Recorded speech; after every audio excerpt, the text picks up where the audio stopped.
investigation, solving mysteries in the night. Chasing shadows, finding answers, shining bright light. No one's left behind, in the darkness all alone. With a heart like a siren, she brings the lost ones home. Silent cries in the dark no longer have to be. For justice wheels keep turning, Granny on the beat. Broken voices find their power, call out hope again. When Granny's crime busters run, no victims left to pay.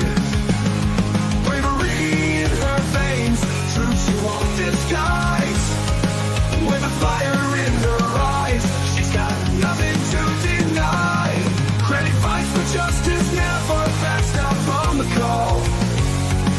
For the voiceless and the missing, she'll stand tall.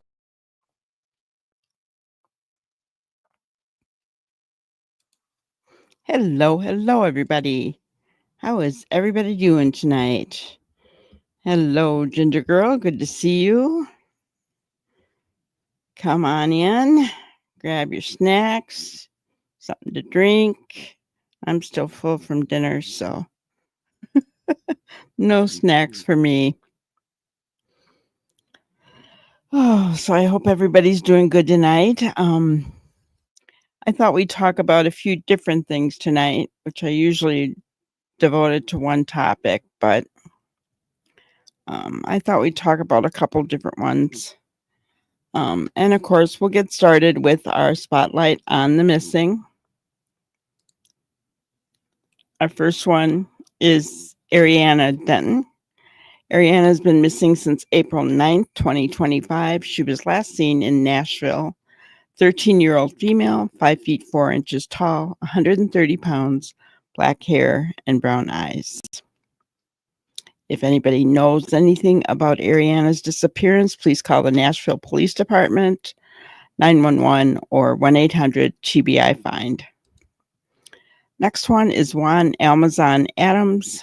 Juan has been missing since April 26th of 2024. Last seen in Memphis, Tennessee, 17 years old, 6 feet tall, 170 pounds, black hair, and brown eyes. Anybody knows about the whereabouts or the disappearance of Juan, contact the Memphis Police Department, 911, or 1-800-TBI-FIND. There we go. All right. Roast chicken. Yum, yum. I had fish. All right. The next thing I wanted to talk about was kind of somewhat disturbing. It's something I would probably normally talk about on my morning show, but I've got the next couple of days all slated, so I thought we'd just share it tonight.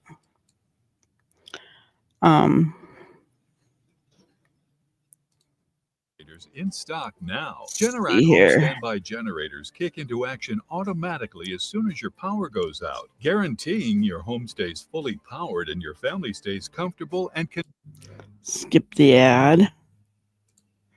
All right. Tonight, a warning from several area police departments. They're concerned about a game played by some seniors graduating from high school. It's called Senior Assassins, and WGN's Jenna Barnes joins us live as to why police find it troubling. Jenna. Hi, Ray and Micah. Well, for students, this is a fun way to end the school year. It's not illegal, but police don't condone it. This is a game that's played in the real world, and police warn it can have very real consequences. I'm putting myself at risk being outside. Watching his back and eyeing every car that drives by, Desmond Murphy wonders if his assassin may be lurking, armed with a water gun. It's weird because it just started yesterday. It's okay, Nine. But it already feels like I'm in the deep end. Senior Assassins is a game that's become tradition at schools across the Chicago area in the weeks leading up to graduation. You are assigned a target and you have to go get your target out with a water gun. And then there's also someone targeting you. Students are only safe at home and at school because it's not allowed to be played there. Anywhere else is fair game. With hundreds of participants, Senior Assassins is the talk of Oak Park and River Forest High School. its dangers are on the minds of police officers across the Chicago suburbs. South Elgin posting on Facebook, "Not every squirt gun looks like a toy, especially from a distance." Arlington Heights police tell us they've already gotten a call about suspicious activity, someone with what looked like a gun near 2 elementary schools. They say the unintentional result of participants running throughout the community with a water gun, some often resembling a look-alike firearm, could have deadly consequences. And then there are the risks that come from kids getting carried away.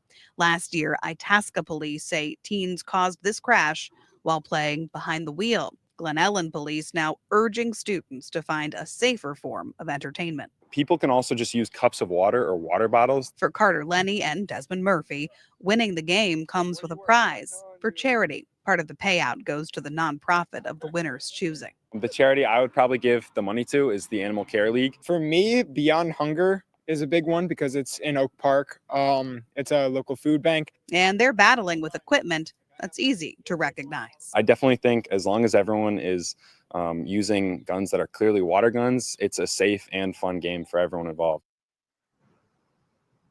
And police are urging parents to talk with their kids about the risks. Their advice: if you're playing, don't wear masks or dark clothing, and don't trespass on other people's property, especially at night. We're live in Oak Park. Jenna Barnes, WGN News. Thanks, Jenna. Isn't that something, guys? I mean, I cannot fathom this. Why do these kids need to do this? Your home is your sanctuary, but sometimes. So Isaac Leal, a 17-year-old high school student in Texas, suffered a serious injury last month after reportedly hanging from the back of another student's Jeep while playing the game. Leal's mother told Dallas the driver reversed her vehicle and drove away with Leal still on the back. She hit a dip, and that's where I was told. Allegedly, he flew off the Jeep and hit his head. Leal was still fighting for his life this week. You know, and this happened last month. So he's in bad shape, guys. I do not understand this, right? Hello, Brenda Joe. Good to see you. So it sounds harmless, and the winner gives the money to charity. That's all good, but they're chasing each other across town. They're doing things that they shouldn't be doing. Yeah, and encouraging violence. I mean, somebody could put something other than water in a gun, in a water gun. What the police said about some squirt guns look like real guns from a distance. This could be really dangerous all the way around, you know. And it's seniors, I guess, who are playing this kind of a last hurrah before they get out of school. And you heard those two. They were talking about it. They were talking about what charity they'd want to give the money to. Just give the money to charity. Forget the game. You know, yes, they could use cups of water or water bottles. How many are going to do that? Seriously. I don't know. I don't like to see kids getting hurt by things that are supposed to be innocent, but in today's age, it's just not a good thing, right? We've all played with squirt guns, right? But when you start making it a big thing,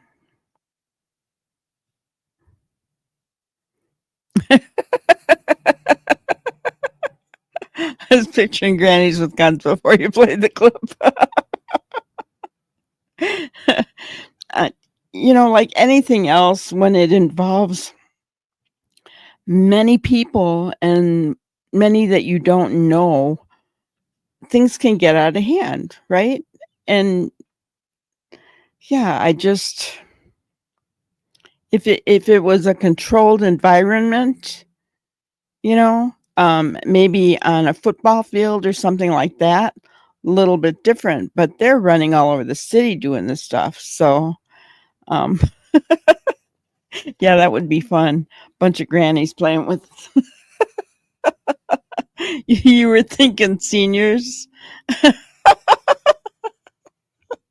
That's hilarious. No, as seniors in high school. Oh, that's funny. So that was just something I wanted to share because it what kids won't come up with, right? Whatever happened to TPing the principal's office or something, right? Something harmless. Hello, Noni. Not chasing each other around the city with water guns. um, I don't know. Or I don't know, putting something up the flagpole or, something like that. Those things are harmless. But when you're going around, and this is happening all over, those kids that were on the video were in Chicago.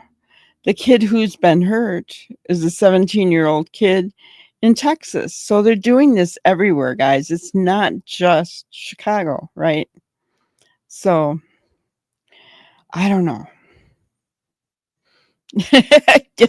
Get your guns and walkers.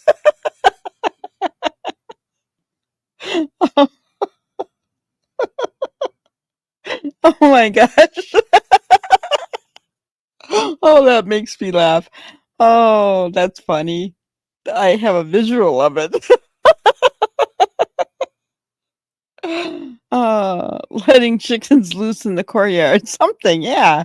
Something innocent, something that's not going to get people hurt.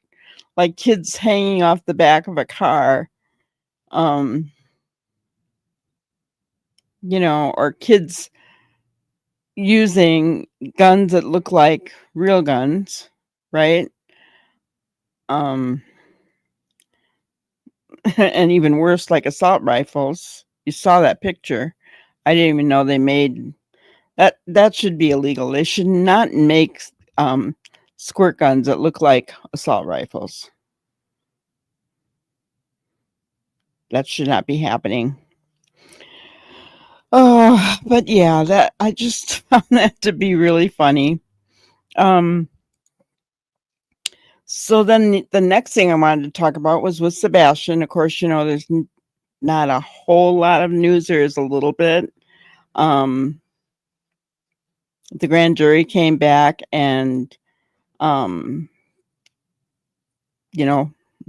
dropped all the charges against Betty for violation of her restraining orders.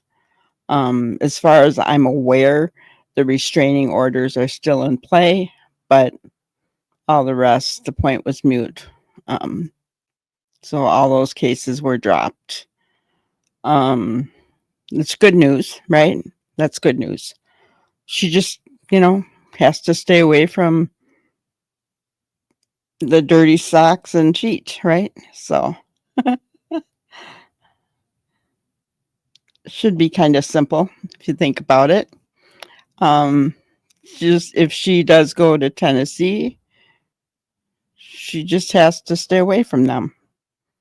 If she goes for a vigil, she has to make sure they're not there, right? I mean, but they've never gone to one, so this would probably be the time they'd go, right? We had lots of farmer boys. We had loose chickens, cows, goats. Yeah. Yeah, we're in the country here too, and they always talked about going cow tipping.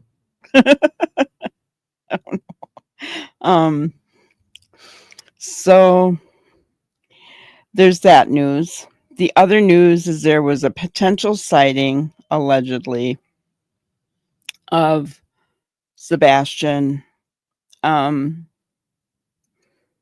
I don't really know what to think about it. I am not going to show it though, guys. Seriously.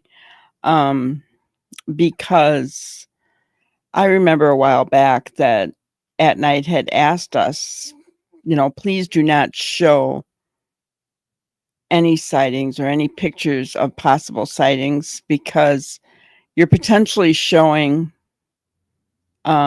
children under the age of 18, and that, that's essentially illegal. You cannot be doing that, right? So I'm not going to show it for that reason. I'm not sure. It's from the back, and I'd want to see the face, in my opinion.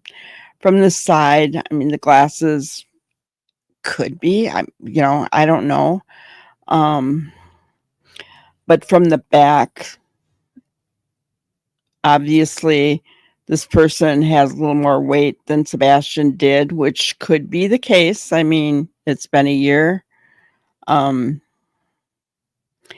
He didn't seem to walk like Sebastian walked, though. But I don't know, right? So, yeah, you don't believe it's him. Gotcha. Yeah, I guess that's my first reaction as well, that I didn't think it was him. But I'm not willing to totally rule it out. I guess I'd want to hear from law enforcement, because we couldn't see the face, right? It was in Virginia.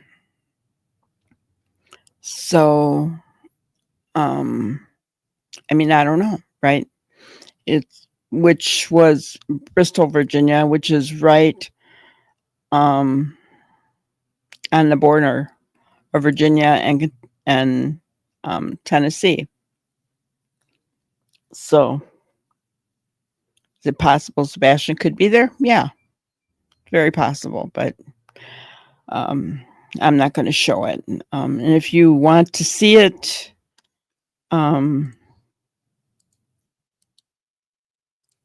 let's see. I will share the link with you.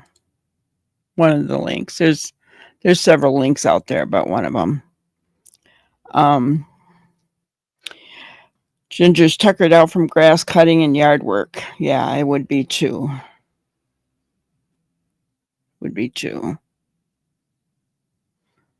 But so, other than that news, I mean, there's really nothing that's been going on other than gossip and garbage in Sebastian's case. Still sharing my photos every day of him, and I will continue to do so until he is found. The next case that we actually talked about last night was the disappearance of Lily and Jack Sullivan. Those poor babies. Of course, police don't think they're alive anymore, and kind of sounds like the search is headed toward cadaver dogs and lake searches, that kind of thing. So either way, I mean, I hope that they find these two kids, right? I hope that they find them. The mother is living with her family. She left, according everything we're hearing, what the stepfather says, which not really a stepfather, but Dan Martell says, is that she left and she's blocked him on social media. We hear that she is now blaming him, and his mother kicked them off their property. Evidently, it's the mother's property. The mother lived in that trailer toward the back of the yard with another brother. So that's kind of what's going on there. But the good news is Mr. Yummy put out another video on that case. So I'm going to share my screen and we're going to watch that together. Let's see. So many red flags, he says. So here we go. This is Dan Martell. Partner of Malia, the mother of Lily and Jack Sullivan. You said they're flying in someone to do a polygraph test. Is that on you? That's not just on me, but on everyone. That's what I asked for. I asked for that so early on, and there's not many places that do it in Canada, so they're flying somebody in. Why do you think you need to do that? Do you think they don't believe you?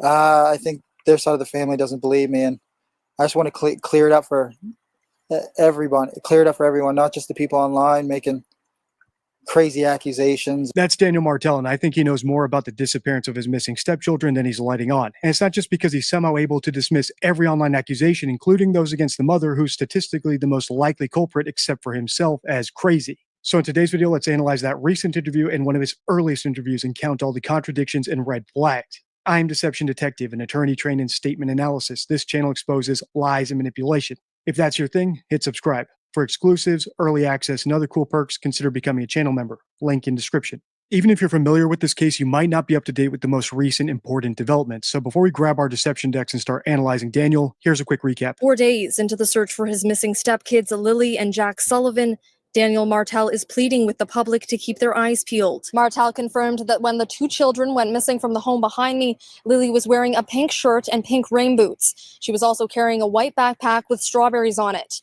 Martell says although he didn't see Jack that morning, he is believed to be wearing a brown shirt, brown pants with a pull-up diaper on underneath, and blue rain boots with dinosaurs on them. According to Martell, his side of the family are currently the only ones at ground zero after Lily and Jack's mother left the county Saturday. But still, he remains, begging anyone with answers to come forward and bring his children home safe. This is my third video about this case, and every time I play a news clip to set the table for new viewers, there's another glaring red flag. And at this point, it's a Russian parade. First, we have Jack and Lily, who were reported missing on a Friday, but we've since learned that they were out of school the entire week. We have Daniel, a non-biologically related adult male, in the house of small children, which is heavily correlated with neglect.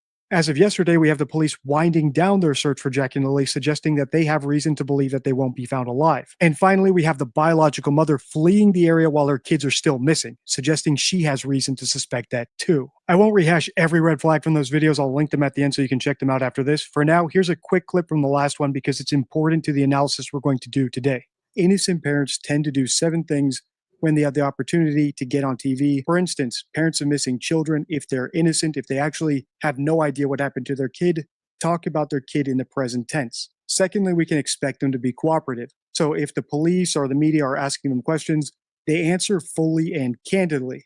Third, innocent parents are inconclusive about what happened if there's no evidence to suggest one scenario over another. In this case, if they actually found 2 boot tracks showing the kids walked into the woods, there's no way to say for sure that they must have been kidnapped or that an animal dragged them off or any other scenario. They should be considering all possibilities. And that brings me to the 4th item on the checklist. If all possibilities are open, a kidnapping is also open. So typically, innocent parents look into camera and beg any kidnappers or anyone who might have their kid to please return them. Finally, we can expect innocent parents of missing children to directly ask the audience watching on TV for help because that's the only point of doing the interview, to get help, to get information out there. If they do anything other than that, like try to push a narrative or try to construct their own alibi, we need to be suspect about that.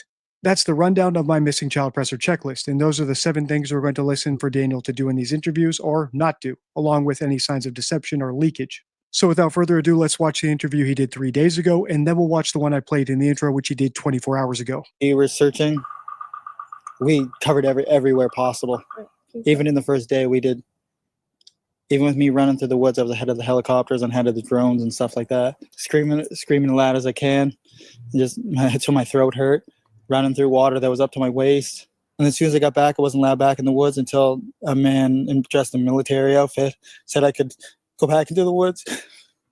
4 days into the search for his missing stepkids, Lily and Jack Sullivan, Daniel Martell is pleading with the public to keep their eyes peeled. But he has begun to lose hope they are anywhere in the vicinity. They hate being wet and cold, so they immediately would have came right back into the house. The only 2 prints are right beside the house facing the road, and then that's it.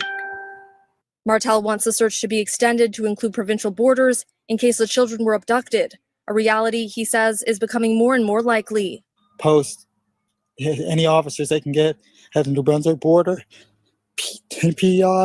PI border, and get them at every airport possible. Martel confirmed that when the two children went missing from the home behind me, Lily was wearing a pink shirt and pink rain boots. As I said in my last video analyzing Daniel, he's actually doing a lot of the things on my missing child presser checklist correctly.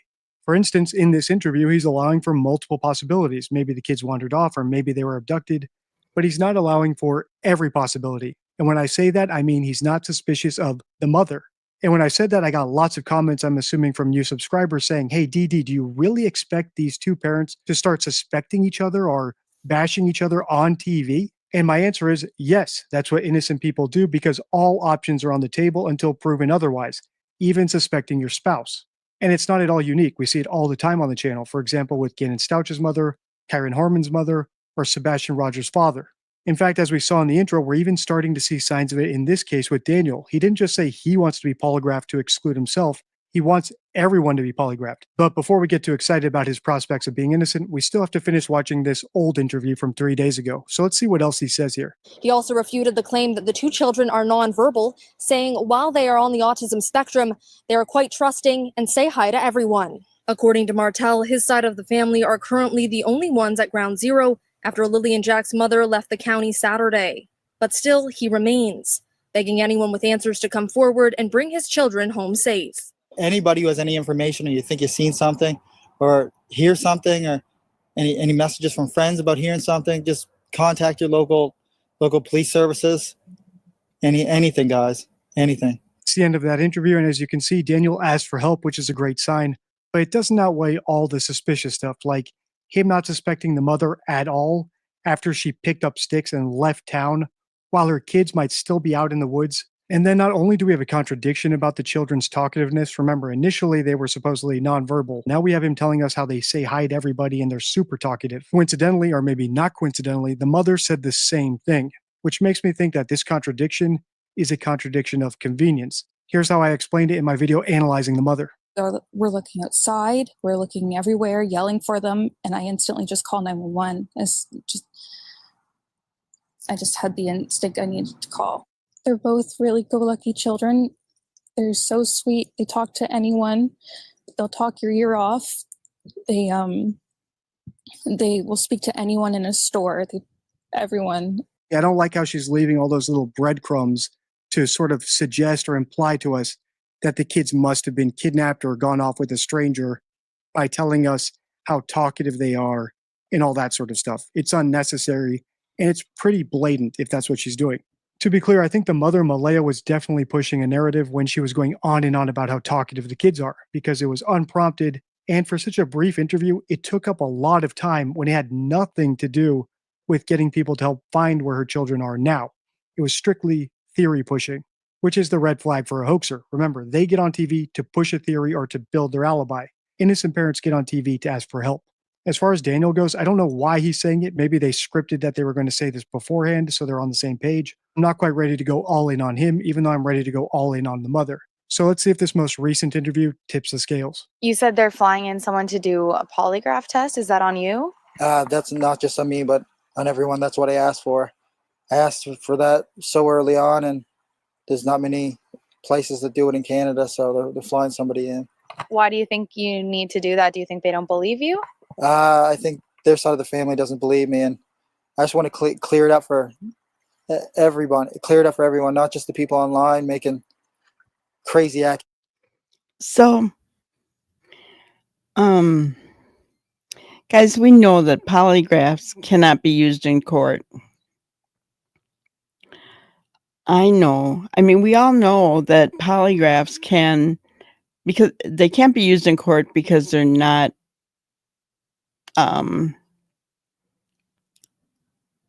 always accurate, right? And there are ways to pass, like taking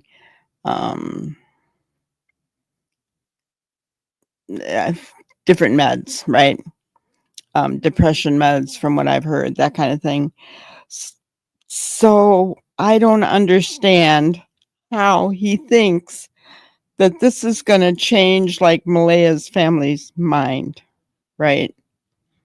I'm also a little surprised to hear Mr. Yummy say that he's going all in on Mom, but he's not there yet on Dan Martell.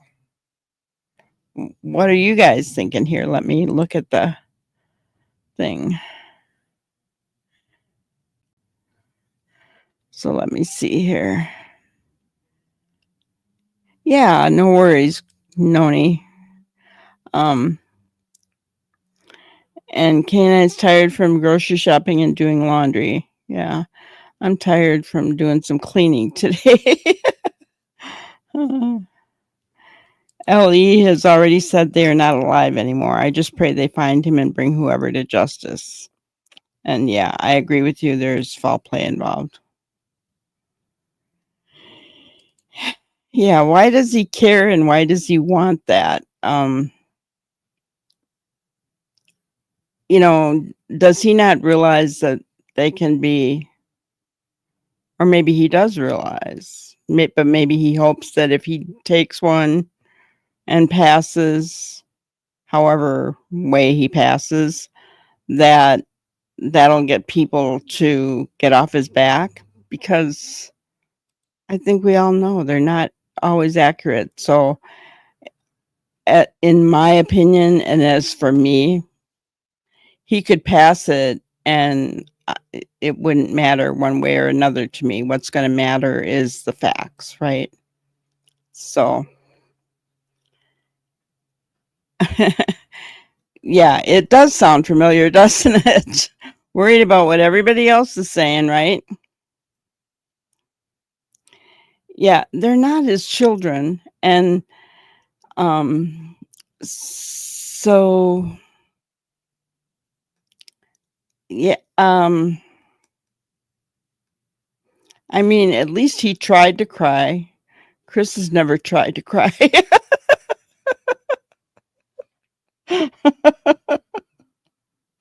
Oh my goodness. You know, but I mean, he's stuck at ground zero because he has no choice. That's where he lives. That's his family's property, right? So he's stuck there. And that's where the reporters are, right?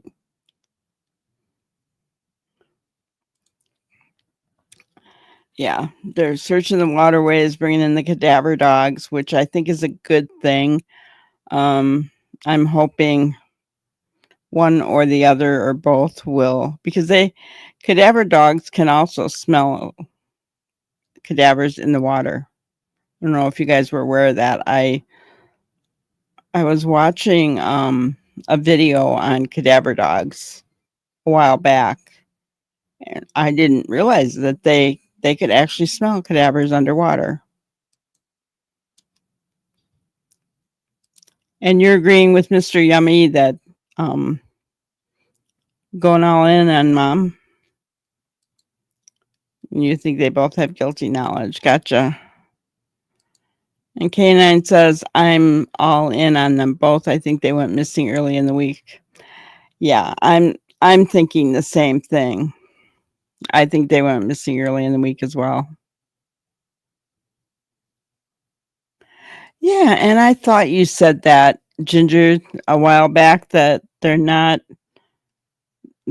used in Canada because they can't be used in a court of law, so they're rare. Which in America they use them all the time, and they still can't be used in a court of law, so I don't know why they use them. Yeah, that's a good point. He seems a little over the top with trying to tell the RCMP what needs to be done to find the children. Yeah, telling them. Yeah, what was he telling them? Every airport, going to the borders. I'm like, really? Yeah. As if the RCMP don't know what they're doing, right? Yeah, I do too. I hope that they check everywhere, including Mother's trailer on the edge of the property, right?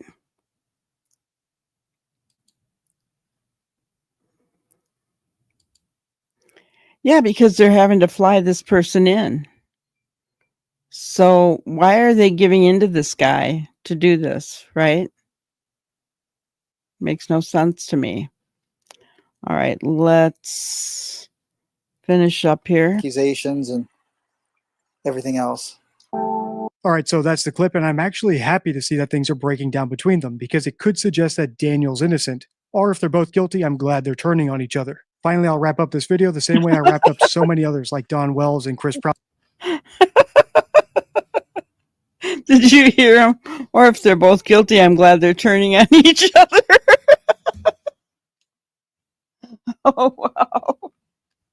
Oh, man.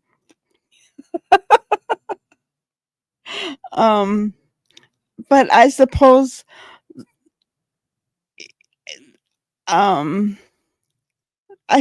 police think that too, right? If they're turning on each other, that's a good thing because one of them's gonna say something, right?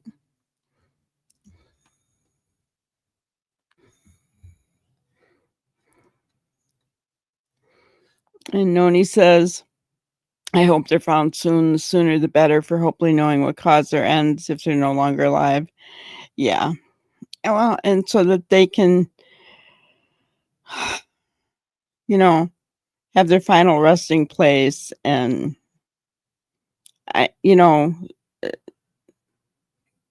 to have children out there somewhere and deceased and open to the elements, whatever they may be, water or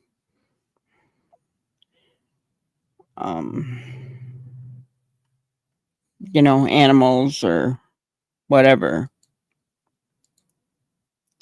Yeah, it's in the middle of nowhere, but there was a neighbor not that far away, 500 kilometers or whatever it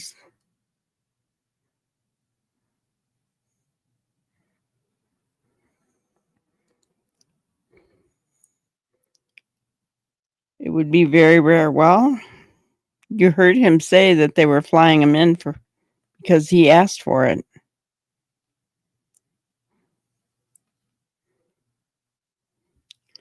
So I don't know. Right? Is that a way of... It doesn't sound like anybody's lawyered up so far that we know, right? Doesn't sound like anybody's lawyered up yet. So is that a way to put the pressure on them both? You doubt that, Ginger?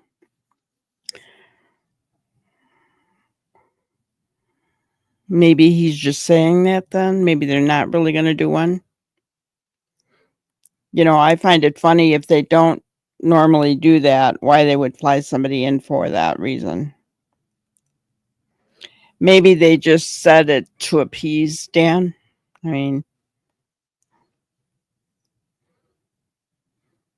I don't know. Either way, I hope something happens really quickly here, that they find these kids. Excuse me. I hope that the party that was there, whether it was Wednesday or Thursday, that those kids weren't taken by somebody, because that's a possibility.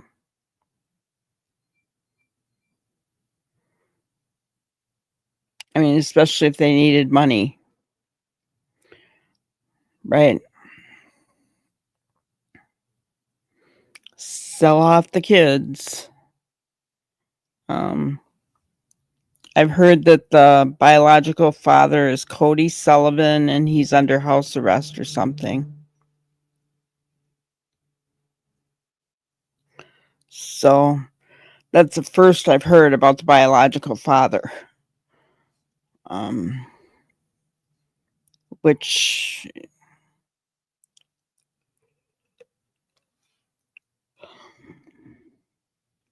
I think the boyfriend is a big talker. The RCMP are analyzing his every move. Could be. So far, I mean, so Has he analyzed everything? Has he watched Deception Detectives videos to know the right things to say? Then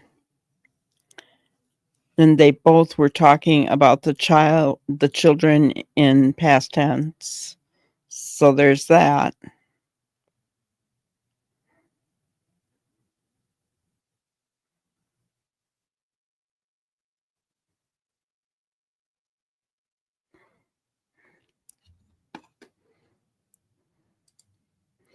Well, CP did claim Ellie said he didn't need to do a polygraph. Well, he ended up doing one, though. Maybe this stepdad boyfriend is claiming he's demanding one because he's innocent. I mean, anything is possible at this point, right? Yeah, neighbors think it's a rug house. Well, when you look at everything that's going on there,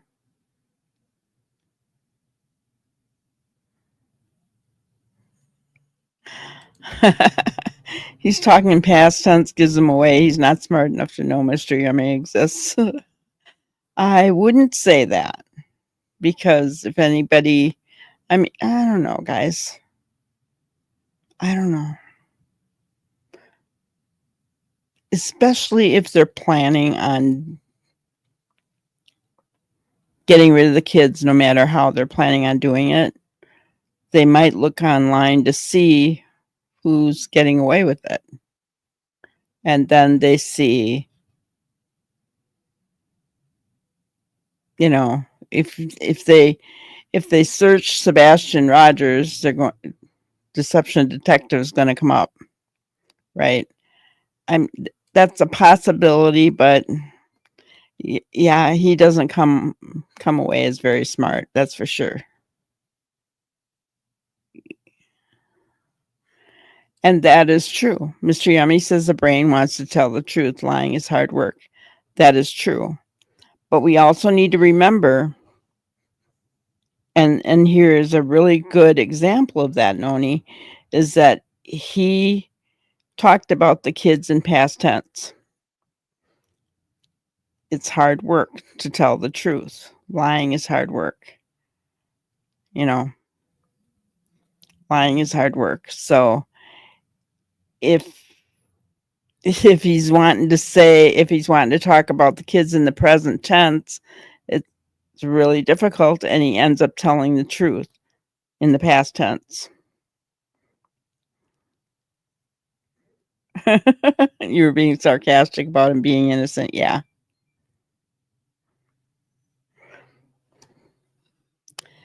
I know. I found that kind of strange as well. How did the neighbor who lives 500 meters away not know that there were children there?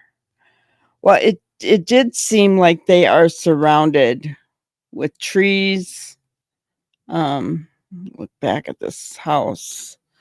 I mean, there's a lot of trees and everything around there. Now, I can understand seeing a lot of cars there, right? I don't know, though. There were a lot of children's toys out in the yard. Yeah, I don't know, How did they not know? They don't pay attention, I guess. I mean, I don't, how did they not know that?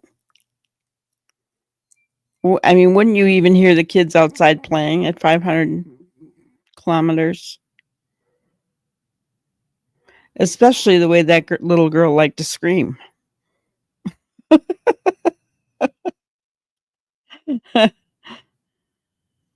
I got a couple of comments for saying that I was way off on the potty training issue. And if I am, I'm sorry. Both of my children were potty trained by 2 years old. But maybe that's not the norm. I don't know. But one of the comments had stated that these children were autistic. It could delay their training, that kind of stuff. But I want to clap back on that because exactly, Canine. The way she screamed, you'd hear her a mile away. Yeah. It'd be echoing through those woods. Exactly.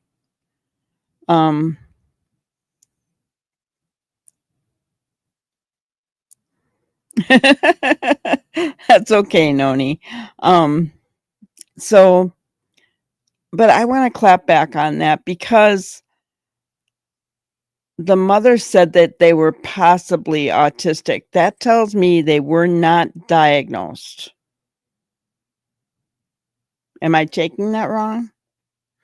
So if they were not diagnosed as autistic, people need to stop running with that.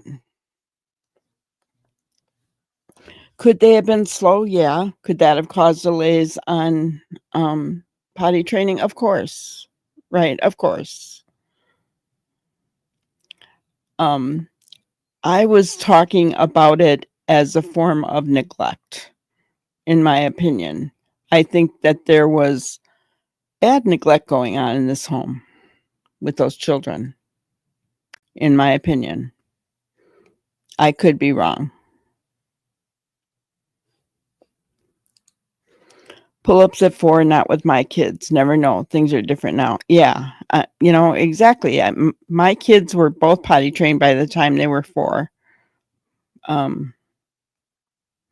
Yeah, the kids have not been formally diagnosed with anything, so that just irritates me so much. I think the mother just used that because she's pushing to get an Amber Alert out there. And she knows that if the children are diagnosed autistic, that they'll put out an Amber Alert. Ooh, that makes me mad. Don't label your children as something that they may not be. If they are, then get them diagnosed. But don't say they are unless you have a diagnosis.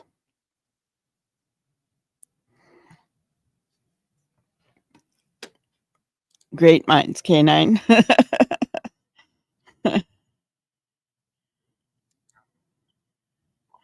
Hello, Melissa. Yeah, it was high pitched. It hurt my ears too. It was horrible. I mean, I was sitting. I could not believe they let this child scream at the top of her lungs for so long. It seemed like an eternity because it hurt my ears, right?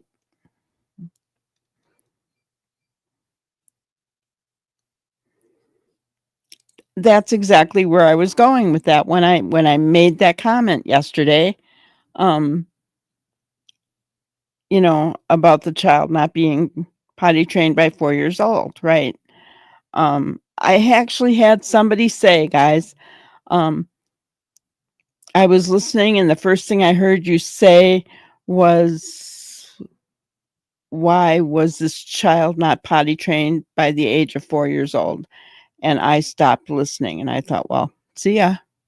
If you're going to get offended over something like that, because if she would have kept listening, she would have heard that me talk about neglect in this household, right? So, yeah, it was weird. It was weird. Yeah, why are we so quick to make excuses for bad parenting? Everybody gets so easily offended nowadays. They don't listen, right? All of you in here know my heart. You know that I'm not going to say something bad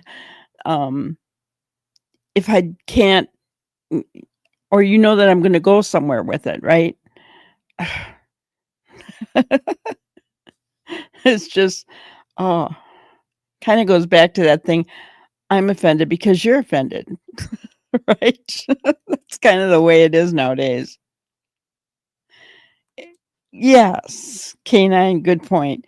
They didn't even have pull-ups in my kids' neighborhood. Yes, cloth diapers. Oh, rinsing out in the toilet, putting them in a big bucket of bleach water, washing the doggone things 2-3 times a week. I mean, oh my gosh. I don't miss them. Plastic panties to go over them.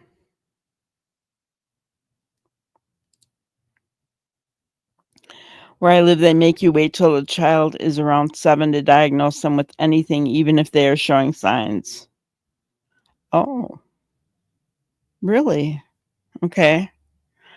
That is strange because my daughter was 5 when I had her completely. It was a full day of battery of tests.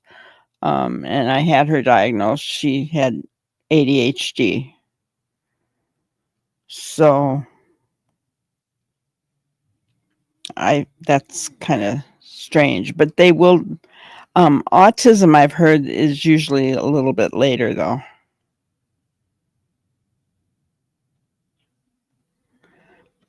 Yeah, I did hear that mom was asked to move out so she wouldn't lose her 16-month-old.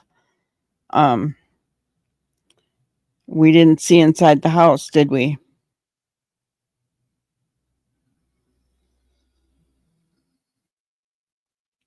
So we don't know what was. We saw the outside, right? And we were like, ugh. But, my problem with the outside of the house was that there was things, in my opinion, that a child could get hurt playing outside on, right? Especially a 6 and a 4-year-old, because they like to climb, guys. They like to climb on things.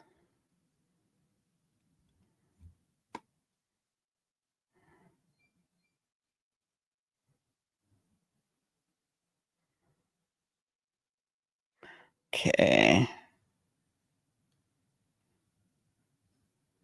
Yeah, laziness, neglect. She couldn't get up with her toddlers. It was 8 in the morning. She said she heard them, and she went back to sleep. Really? Your children are 6 and 4. Get up and make them breakfast. What were they? Drugs, alcohol? I mean, what's going on there that they couldn't get up in the morning?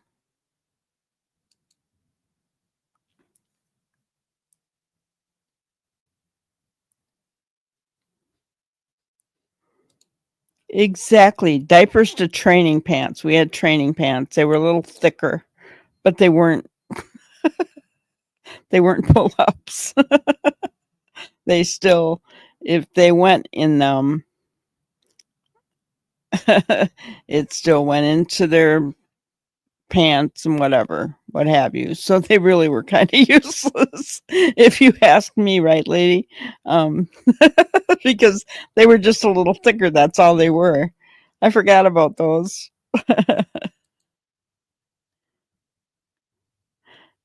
Yeah, I was so blessed that my son hated being wet. Yeah, yeah.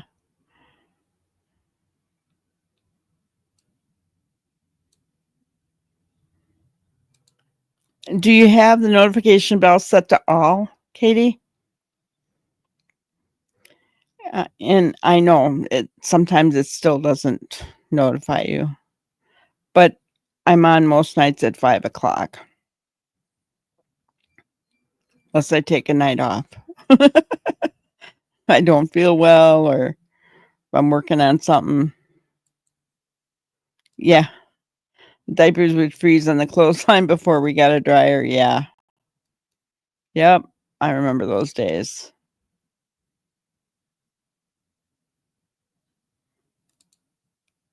You were diagnosed ADHD a lot younger. Yeah. Yeah. Well, I realized that my daughter was pretty hyper, but you think every kid is different, right? It wasn't until I actually started homeschooling her that I realized there was something really wrong. She could not focus for the life of you. I mean, she just, yeah.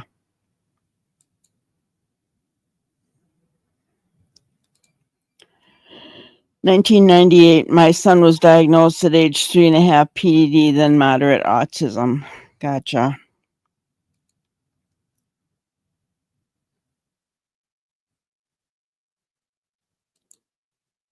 Yeah, you actually worked in things like that. I can spot multiple signs of neglect: not getting up, the change, the pull up and feed the children, doors not properly secured, no supervision. Exactly. Exactly.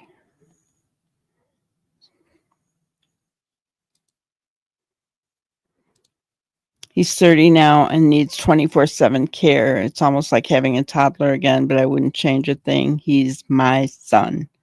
Absolutely, lady, and I'm sorry. But absolutely, he's your son. You know,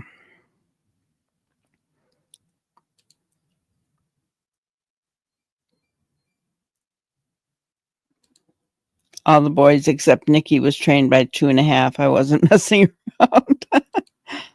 I mean, I don't know about you guys, but I was tired of the cloth diapers.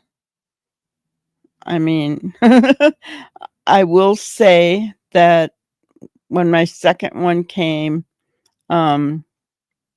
we used some, you know, like Pampers and things. That was 1981, right? But I mean, still, I couldn't afford it. Couldn't afford it a lot, so it was mostly cloth diapers when those first came out.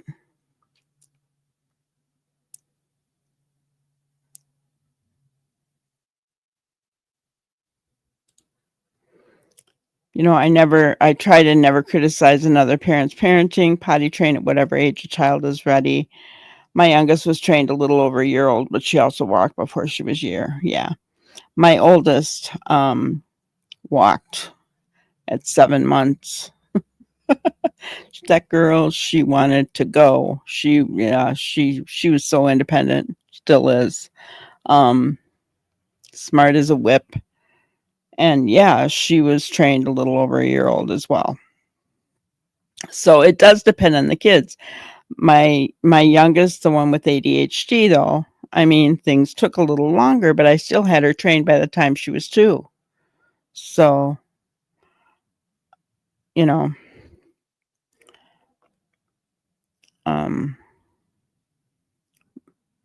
and yeah, I don't think I've ever been known to criticize another parent's parenting, right?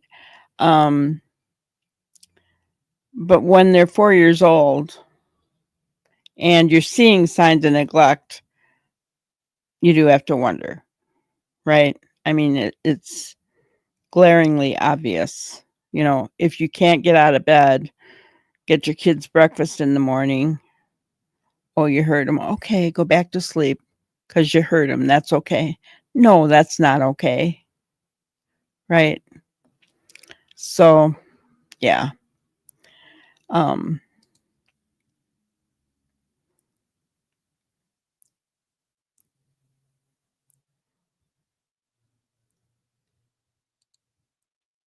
I had ADD as a kid, took Ritalin, the old meds till middle school. Then it was a nightmare for me. Very hard to focus. Gotcha. Well, they tried to put my daughter on Ritalin, and she changed from my bubbly, hyper, fun, mischievous little child to a sullen little girl that walked around mopey all the time and stomach aches. And I said, "No, you're not changing my daughter's." Her personality was gone. Gone. I said, "No, you're not going to change." So I took her off the Ritalin. But that's me. You know, other people, you know, have different results, and that's okay, right? I said, I'm just going to deal with it, right? I'm just going to, because I didn't want to lose her personality.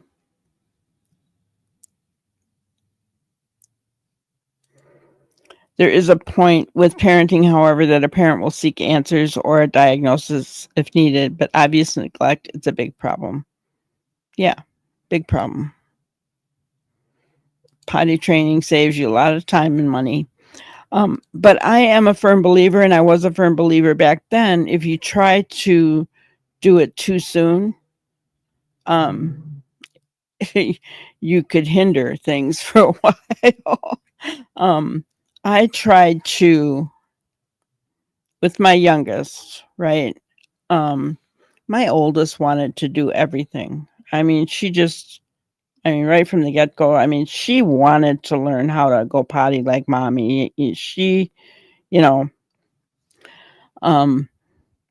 my youngest, though, was more laid back and did things at her own rate. And, but I just would try to encourage her. Do you want to go potty? Be a big girl like your sissy? That kind of thing. If she said no, I ignored it and would try it again later, different things. But,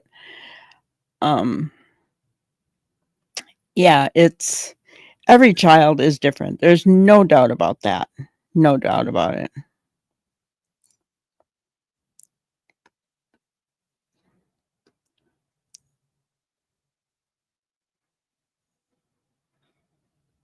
Oh my goodness, lady, I'm sorry to hear that.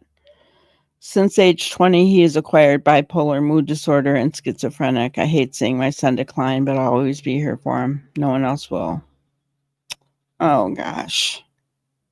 I'm so sorry to hear that.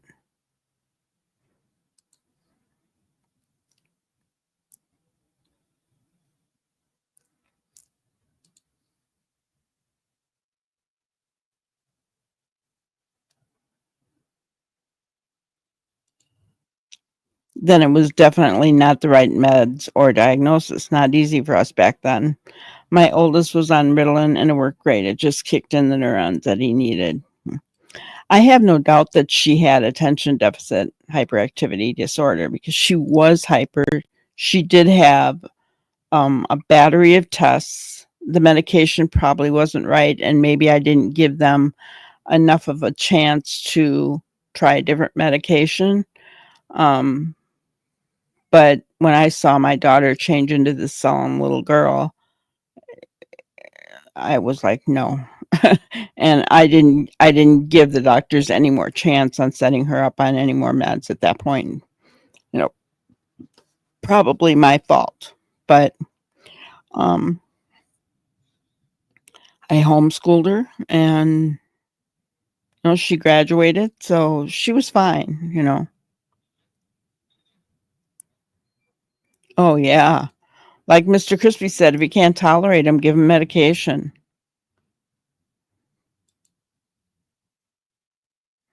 Boys took longer to potty train. Gotcha. I never had boys, so couldn't say.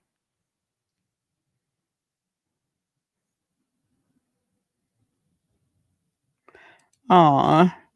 We knew some people that had a little boy who couldn't speak and was still in diapers at 5 years old. I'm pretty sure he wasn't normal, but they would never say, and I wouldn't dare ask.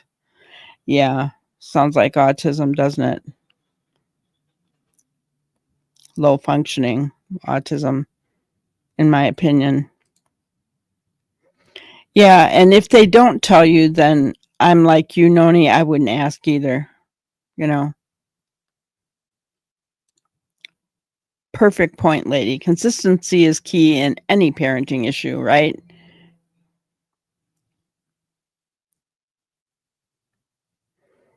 Yeah, well, he's on our prayer list now, too.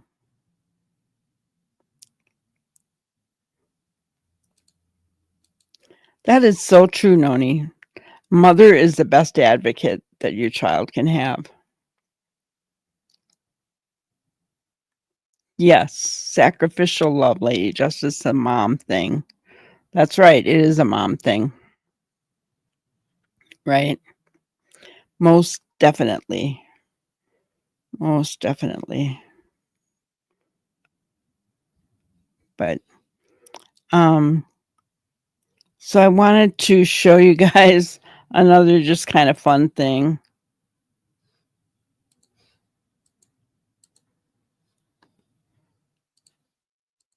So, dog is in Tennessee.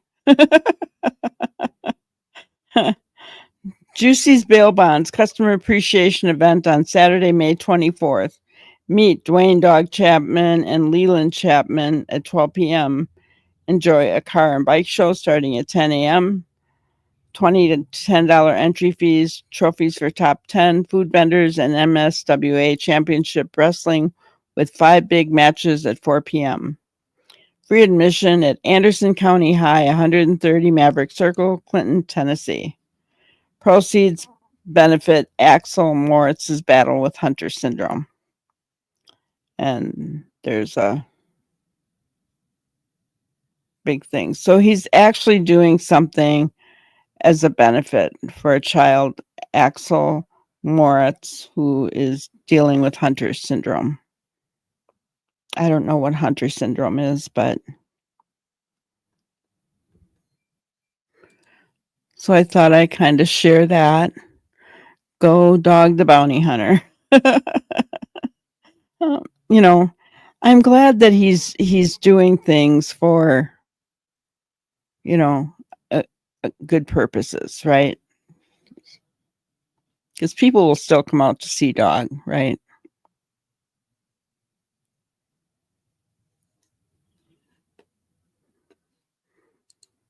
Katie says, my 2 oldest potty trained fast, my 2 youngest, 2 to 3. I don't know if they're just mean and hate me or not understanding, and I don't know why it's, oh, Katie, they don't hate you.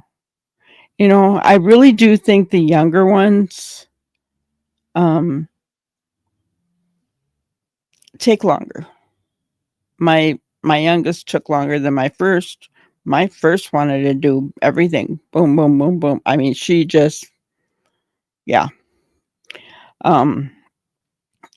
They don't hate you. They know mama loves them. Just go with your gut. Your gut's always going to lead you in the right direction, especially where your children are concerned.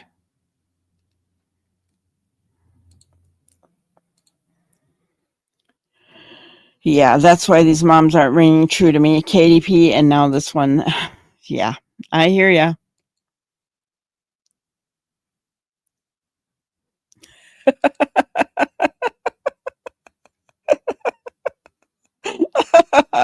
You had a crush on Leland back in the day. Shh. Yeah, I guess I could see that a little bit, right?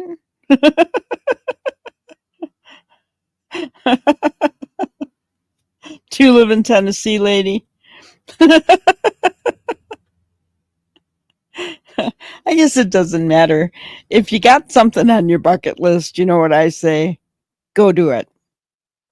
Because you will not regret it. Right, Brenda Jo? I only had one last thing on my bucket list that I wanted to do. I talked about it in a members only. It's going to sound stupid, but maybe not. I don't know. I don't think it's stupid. I had never, on my wall when I was growing up, I had 3 guys from Teen Beat, right, on my wall. Donnie Osmond, David Cassidy, and Bobby Sherman. Now, over the years, I never got to see any of them in concert. I've seen other people in concert, but I never got to see any of them.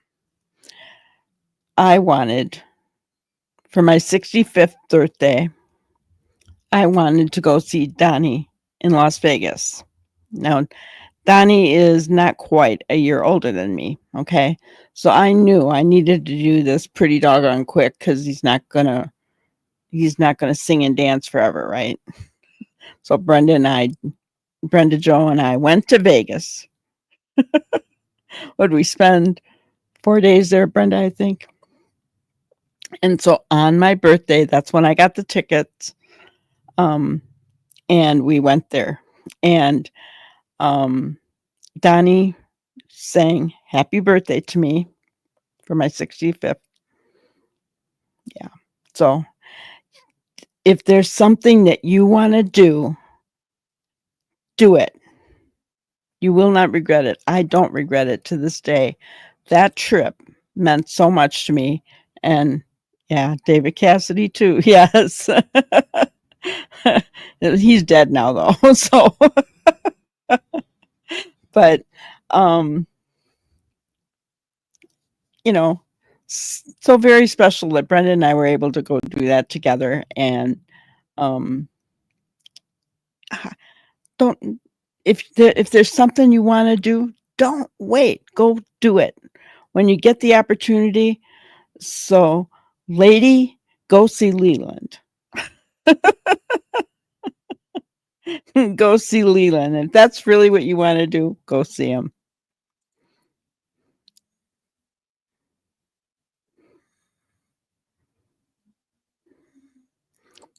Yes, yes, and didn't know the last one. You didn't know Bobby Sherman? Do you remember the song, Julie, Julie, Julie, do you love me? He was a one-hit wonder kind of guy. You had Donnie Shawn and Leaf Garrett. Leaf Garrett's pretty yummy. Yeah, he is. Hey, you just never know. I'm kind of a shy person. I didn't stand up much to Brenda Joe's dismay, right? But when Johnny was singing to me, I could have gone up on stage if I wanted to. I'm just too shy. I just couldn't do it. But at the end, we were in the second row. At the end, he kind of goes down the line and hits everybody like a high five. He puts his hand out and he high fives everybody. But when he saw me standing there, I was waiting for the high five and I turned to go away and he grabbed both my hands. He grabbed my hand and with both of his hands, I should say. And he thanked me for coming and told me he wished that I had a happy 65th birthday. And that meant more to me than the birthday song. It was incredible. It was incredible. Yes, go get your kiss, lady. Go get it. Yeah, I watch Partridge Family every week too.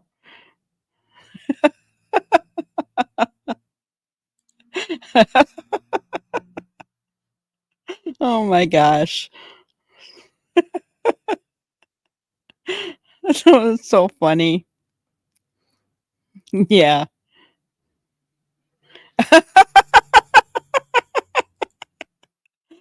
Probably the next day.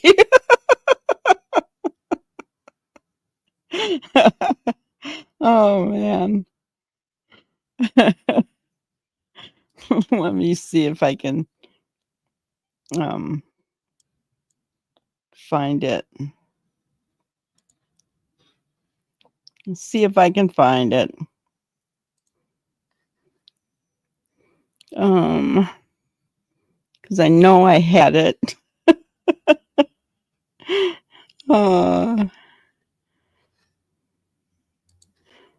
Videos.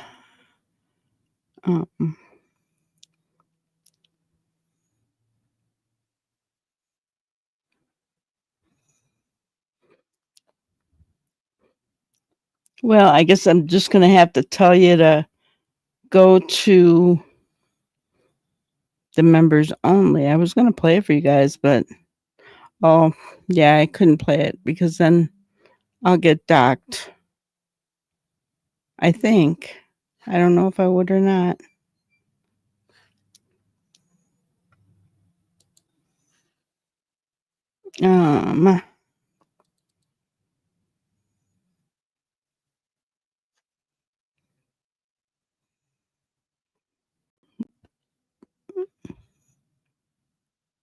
Yeah, I don't know where it is.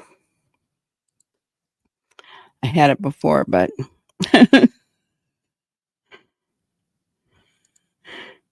me never. I will say this. After the show was over, I was really cranky and I didn't really understand why. Yeah. But I thought about it and realized that I had made such a big deal about going and seeing him on my 65th birthday and have him sing happy birthday to me, that when it was all over, it was just such a big letdown. Right. So yeah, it was awful. But I still, I look back and I will never forget that. It was something special for me.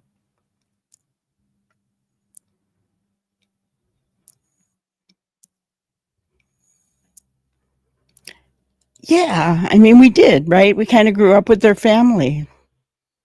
There was the brothers first, and Donnie joined, and then Donnie became big, and then Donnie and Marie, and yeah, same thing with the Jackson 5. Yep, exactly. Exactly. Yeah. The last of the best of times. Yeah. Yeah. I mean, because he's still handsome, don't get me wrong. He still can dance and everything else. But he doesn't look like he did when he was 14 and 15, but then neither do I. So oh, but yeah. It was really an awesome time. So, lady, I hope I've talked you into going and seeing Leland. Because you won't forget it. You really won't. Go and get your kiss. He'll let you give him a kiss. I didn't want to kiss Donnie. He has a wonderful wife. So I didn't want to kiss him. I just wanted him to sing happy birthday to me.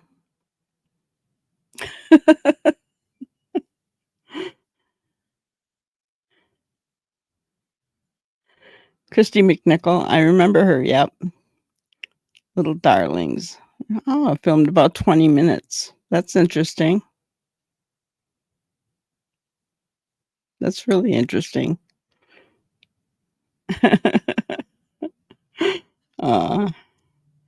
It's fun to think about all those old times, isn't it?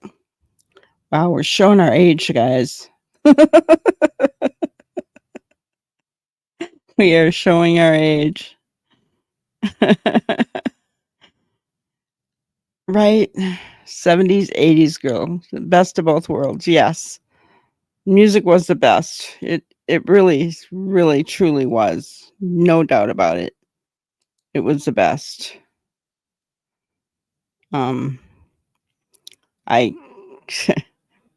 I can't even imagine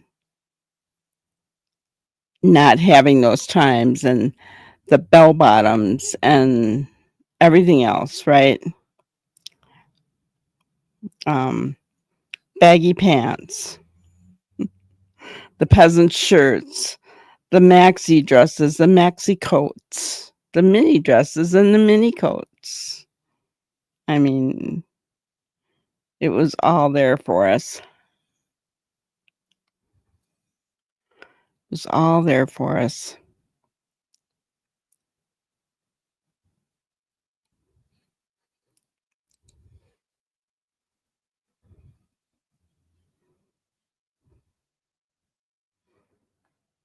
She also played in the movie with Robbie Benson and Chattahoochee Bridge. Huh. I have an idea.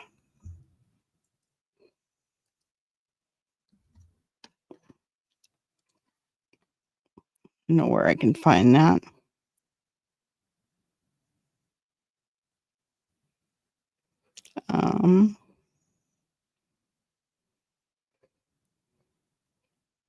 Because if I remember right, Brenda Jo shared it on her page. There we go. Okay.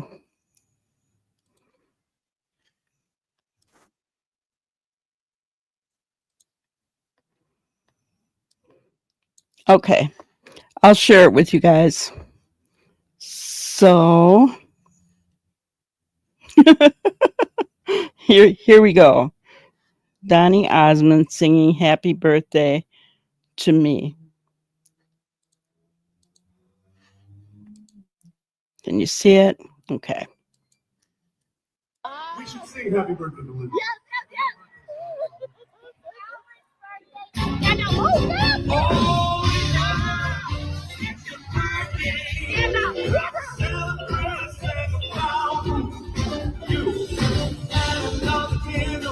Another year is through, but 65 years.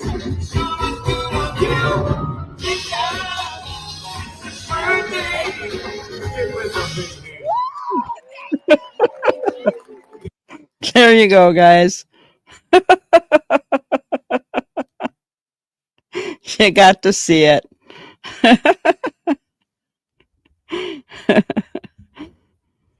It's almost 2 years old already. Wow. So yeah.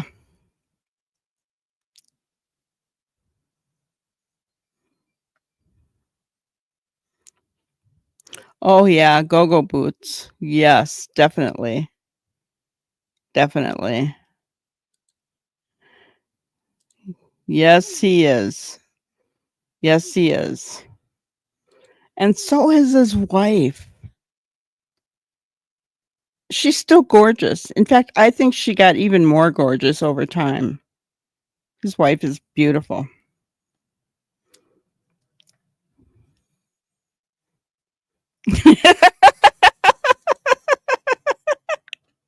Brenda, you want to answer that one?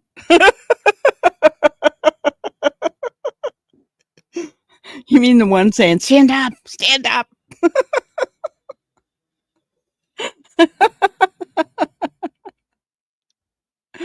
Oh.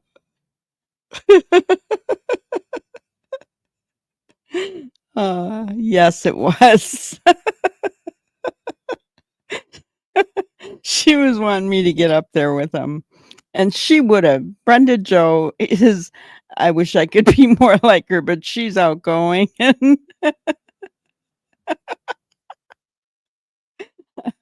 she would have been right up there with him. No, don't say that. You ain't got to include the wife. Yeah.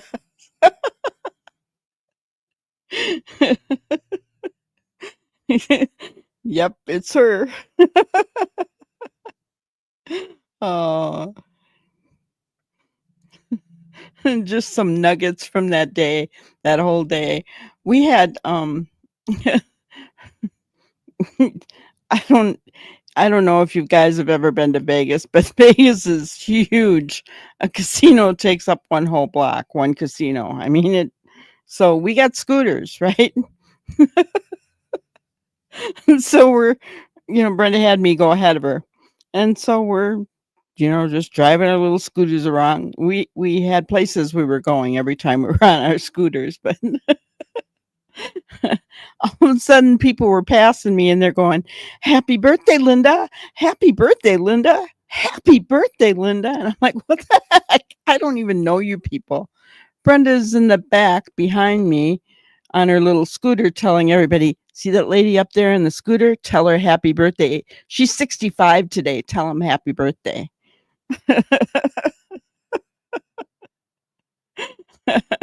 So yeah, we had a lot of fun though. I won $800 the first day I was there.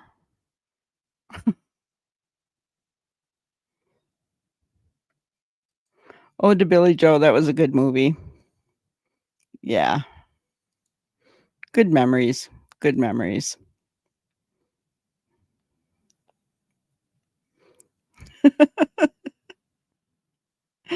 Well, it's fun to share those memories with you guys as well. But it just made me think about Lady and Leland. Lady and Leland, that goes together. Go get your kiss, lady.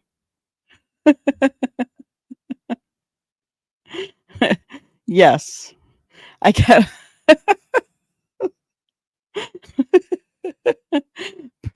Brenda talked to everybody. I mean,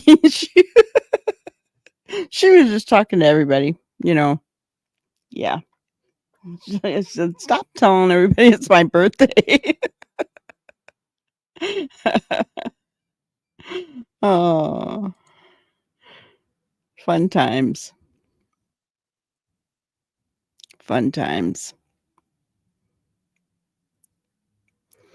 So, anyway, as far as anything else going on, not much on Sebastian's front. Seriously, not much there.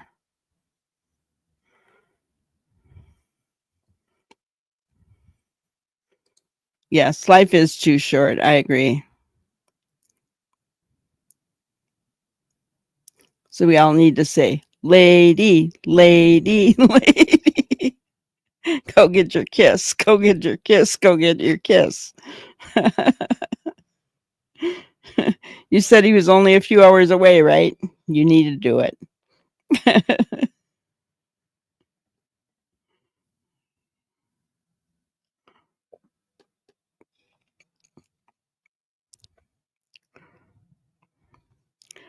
All righty. Well, so my grannyism for today is a child who has survived abuse will always remember the experience. Decades after, when the worst of it all has cleared, the memories will still haunt. And those of you who have experienced abuse, you know that. The memories will always haunt. You know, I was thinking about Elizabeth Smart, how after all this time, the wife who held her captive along with her captor, she's been out on parole for a while, but she's registered on an SA registry, and she's not supposed to go into parks or be around schools or anything like that, right? Well, she was arrested because she had been found to be visiting some parks where children were playing. And thank God they arrested her. Police were on it, right? But you know, it brought back memories for Elizabeth Smart. And you know, and that's exactly what she advocates for, right? She doesn't want to see offenders out on the street to be able to reoffend, to do this kind of thing, right? And the weird part about it was when this lady was arrested, her name is Wanda Barzee. She said, God told me I must go there. And that's the exact same thing that she told Elizabeth Smart. God said we must do this. They were a part of an LDS strange belief system. I don't know what it is. I don't know. But they went off their rockers on the LDS just like Lori Vallow did, right? And you know, so Elizabeth's trying to say, listen, she's saying the same thing that she said all those years ago, you know, but she's back out again. The only difference is now, instead of seeing her parole officer once every year, she sees them every week now. It's sad on so many levels.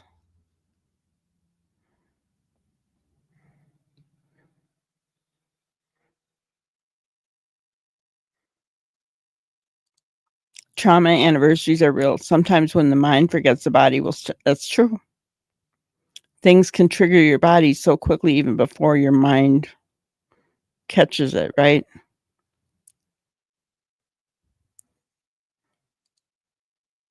So very true. And those memories never fade and still suck the oxygen from wherever you are, even if you're outside. Yes. Yes. And, you know, that's why I try to bring awareness, especially to the missing, because our children should not have to go through this. Many of us have been there. If I can prevent from being online and bringing awareness, if I can prevent one child, even just one child, from having to go through any kind of abuse, whether essay, physical, mental, emotional, then it will have been worth my time to do this. Because children should not, that little girl sitting there with her back against the wall, our children should not have to go through that.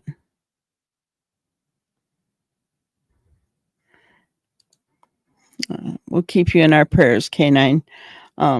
Yeah, sometimes things can trigger some deep things, and you work through it.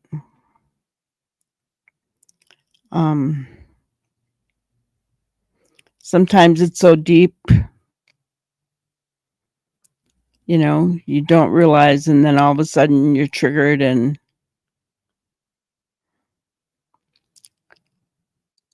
smell your mom's perfume. Yeah. Yeah. Yeah. And that is why it's so important to do those things that make you happy, like getting a kiss from Leland. Having Donny Osmond sing you happy birthday in person. Very little clip, didn't take long. You saw that, right? Didn't take long. But it meant the world to me. It's those good memories that we should hang on to, because the bad is always going to be there. We need the good to overpower them. Yeah. Support and faith in the Lord. Yeah.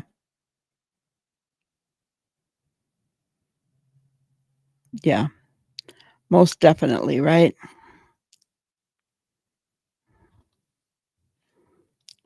Most definitely. So, guys, I want to thank you. This night kind of turned into a different night, but it's okay.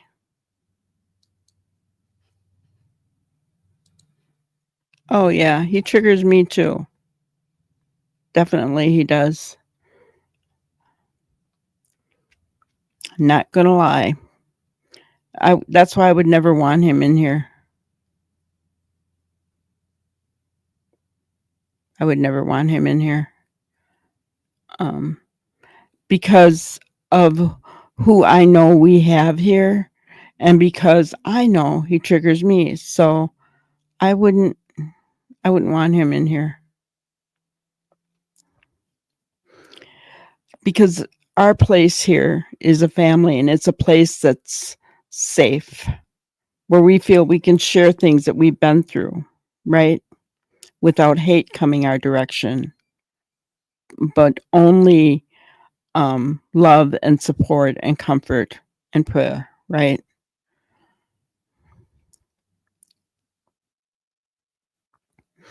And yes, sometimes we all have to take a break, for self-care from these cases, because they're dark.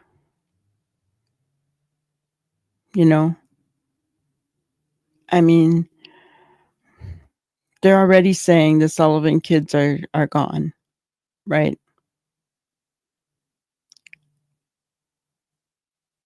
Yeah. It's a good point. Don't let the devil in the door. Because despite what people say, you can open the door to the devil. Got to keep it shut. Keep the evil away. Keep the evil away.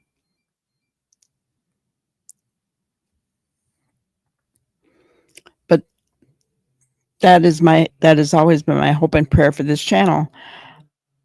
I'm growing it slowly and keeping the haters away because I want all of you and whoever else wants to join us to have a safe place to come, to feel like they can share what hurts, that they can share what they need prayer for, that, when things trigger you, to be able to freely say that it triggers you, to rejoice in the good times as well, right?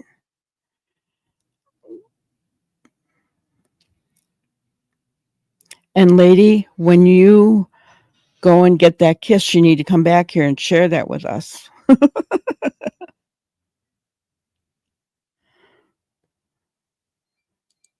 Absolutely. Absolutely. You have a big cross on your front door. That's awesome. That's awesome. I have the praying hands, a picture of that, mainly because my dad, something that reminds me of my dad.